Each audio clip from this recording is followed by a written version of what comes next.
on to the next one.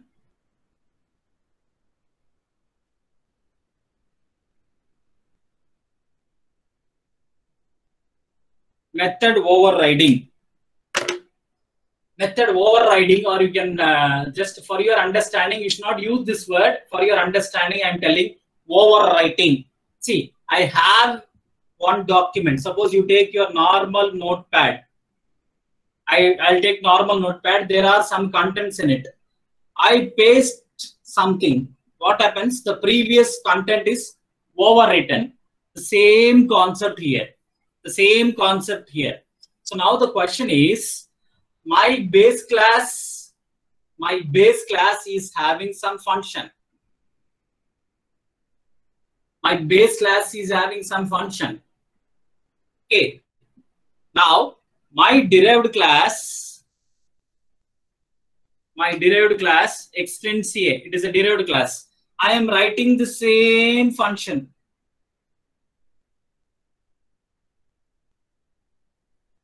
I am writing the same function here again.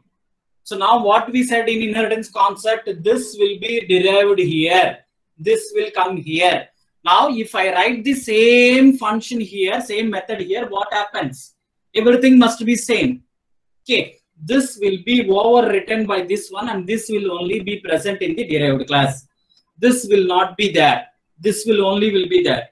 Is that right? So that is method overriding. What is it? Is methods. Don't confuse with overloading. Overloading is different. We'll try to differentiate between overloading and overriding.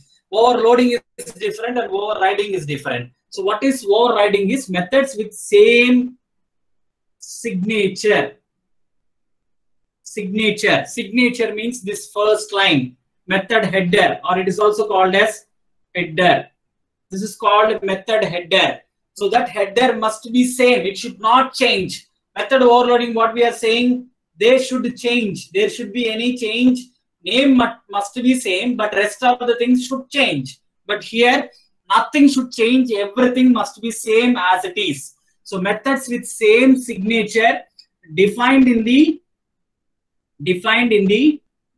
base class and derived class are said to be overridden methods. The concept is, when the base class version of the method and the derived class version of the method is same, the base class version of the method in the derived class will be overwritten. It will be overridden. It will be overwritten by the derived class version of the method. Whenever you execute, you will get only the derived class version. You will not get the base class version. So that is method overriding. So method overriding means methods with the same signature or header in the base class and derived class. Then the derived class method overrides the base class method, and these methods are called as overridden methods. So whenever we execute, we get only the derived class version of the method. Base class version of the method will not be executed. Is that right? I'll show you with an example. The same method I'm taking, public void show. Here I'll put system.out.println base class method show. Okay, so here I'll write system.out.println derived class method show. Derived class method show. So now I go to the main class. Suppose some main. So public static void main string odds. So normally what is that we are doing? We always create object for the derived class. We don't create for the base class. B1 is equal to new B of this one and B dot show. Okay. Whenever I call this, my derived class version of the method will be executed. The output I get is very important. Output is important. Derived class show method. I won't get the base class show method. I get only the derived class show method. I don't get the base class show method. So this is called method overriding.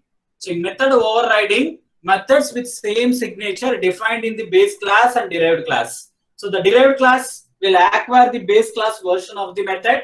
So now whenever I write the same syntax method in the derived class, the base class method in the derived class will be overwritten and only my derived class method is going to exist. So this is called method overriding concept. This is called method overriding concept. Is that fine? So now, is there any mechanism to execute both the things? What is that? Is there any mechanism where I can execute both base class method and derived class method? So that is achieved by using the next concept called, with this I'll end today, 10 more minutes. Dynamic method dispatch. Dynamic method dispatch. Very important concept. Okay, what is this is? In the name itself, we are saying dynamically dispatch the methods. Dynamically, you are going to dispatch the methods. Dispatch means give away. So dynamically, you are going to do this. So now, what is this is? In method overriding concept, the base class version of the method is overridden by the derived class. So in order to execute both the methods, in order to execute both the base class and derived class methods, in order to execute both the derived class and base class version of the method, we use a concept called dynamic method dispatch. What does it do is, I'll remove this. The same example we are going to see. So I'll keep part of it like that. So what is that we do is, during runtime, the compiler or Java runtime system will decide which one to execute. You have base class version, you have derived class version. Okay, the compiler will decide during runtime which method to execute. How will it decide is, we create something called reference object. Reference object. Nothing but base class object. Here is the only case where we create base class object. Here is the only case where we create the base class object. So now what the compiler will do is, compiler will check this reference object during runtime. If reference object points to the base class method will be executed. If reference object points to the derived class method will be executed. So this is the way I can execute both base class version of the method and derived class version of the method when the methods are overridden. So normally when the methods are overridden, only the derived class version of the method will be executed. Base class version will not be executed. But in order to execute both, we use a concept called dynamic method dispatch. In dynamic method dispatch, dynamically the methods are dispatched during runtime. How it is done is, we create a reference object, nothing but base class object. So during runtime, the compiler will check this reference object. If the reference object points to the base class method will be executed. If the reference object points to the derived class will be executed. So in this way, I can execute both the things. So see here also you are having both the things. See, here also you are having same show method in the base class and derived class. So what is that? This is also one type of polymorphism. What type of polymorphism? Since you are doing it runtime, this dynamic method is the example for runtime polymorphism. This is the example for runtime polymorphism. Your dynamic method dispatch is an example for runtime polymorphism, because you are having different forms, that is base class form 1 and derived class form 1. Which form to execute you are deciding during runtime. Okay, so that is why it is called runtime polymorphism. I'll write this example and I will end it. Is that right? So now, same concept, class A, I have the show method. Where I write system.out.println base class show or show method, base class show method. So I write a derived class B extends A. Now what I do? Same, signature must be same. Public void, show, everything must be same.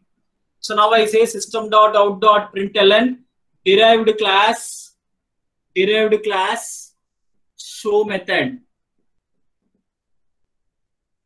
So again, I go to the main class. Okay. So in main class, previously what we did is we create object for derived class.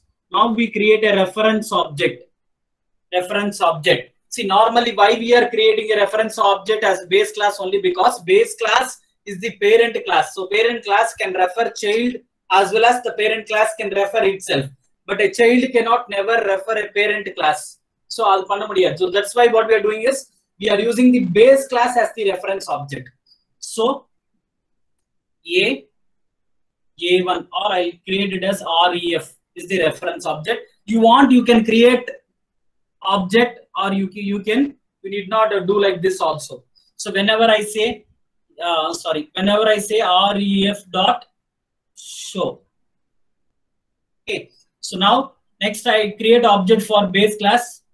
B1 is equal to new B. Now ref is equal to B. Now I'm storing base derived class object. Now ref dot show. So now you see here reference object points to derived class. Here reference object points to base class. So during runtime, the compiler will check this reference object. If the reference object is pointing to base class method will be executed. If the reference object is pointing to derived class method will be executed. So this checking is done during runtime. Okay, this is the example for runtime polymorphism. This is the example for dynamic binding. So the linking of these methods will be done during runtime only. It is not done during static time. So this is the example for runtime polymorphism. Don't forget. So the output will be like this. So first we'll be getting base class show method. Next you'll be getting derived class show method. Previously, what is that we got? We got only the derived class, but now you get both the things. This is because of dynamic method dispatch concept. Is that right? So this is about a dynamic method dispatch, which is an example for runtime polymorphism. So